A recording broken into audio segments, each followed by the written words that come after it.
Alright, in this example, working backwards, a highly selective boarding school only admits students who place at least 1.5 standard deviations above the mean on a standardized test that has a mean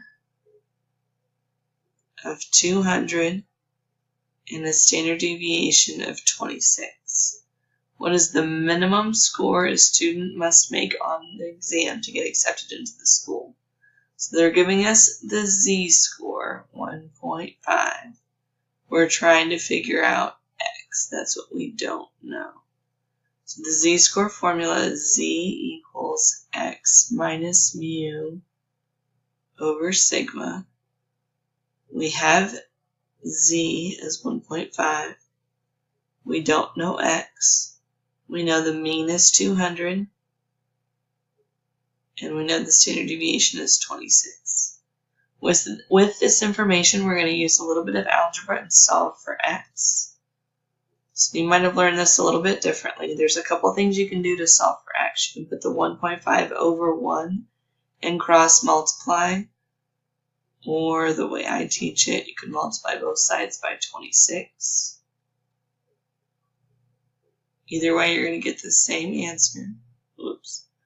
1.5 times 26 is going to give you 39 equals x minus 200.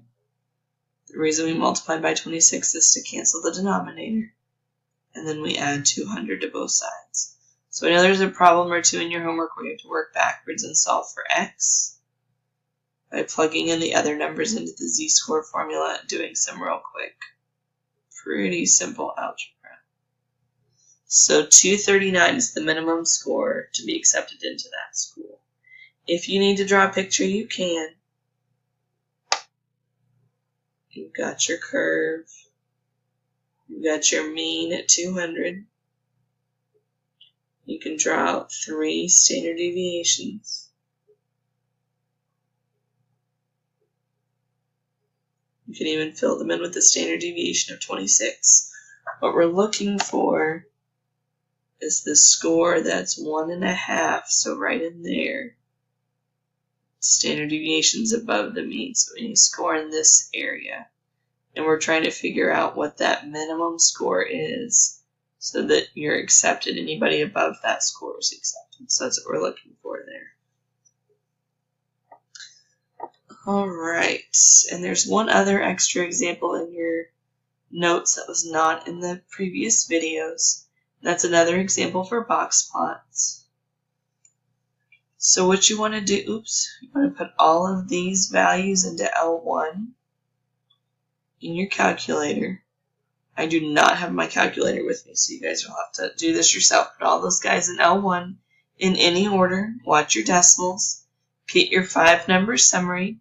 Get your min, your Q1, your median, your Q3, and your max. Once you have your 5-number summary, you also need your IQR, which remember is Q3 minus Q1. That should give you a single value. From there, you'll need to get your fences. So you'll do Q1 minus 1.5 times the IQR to get your lower bound. And then you'll do Q3 plus 1.5 IQR to get your upper fence. You'll put your fences in. You'll do your box with your median in the middle.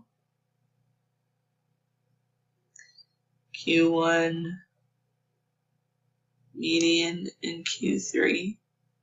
Your whiskers will extend as far as they can inside the fence and as far as they can back inside the fence.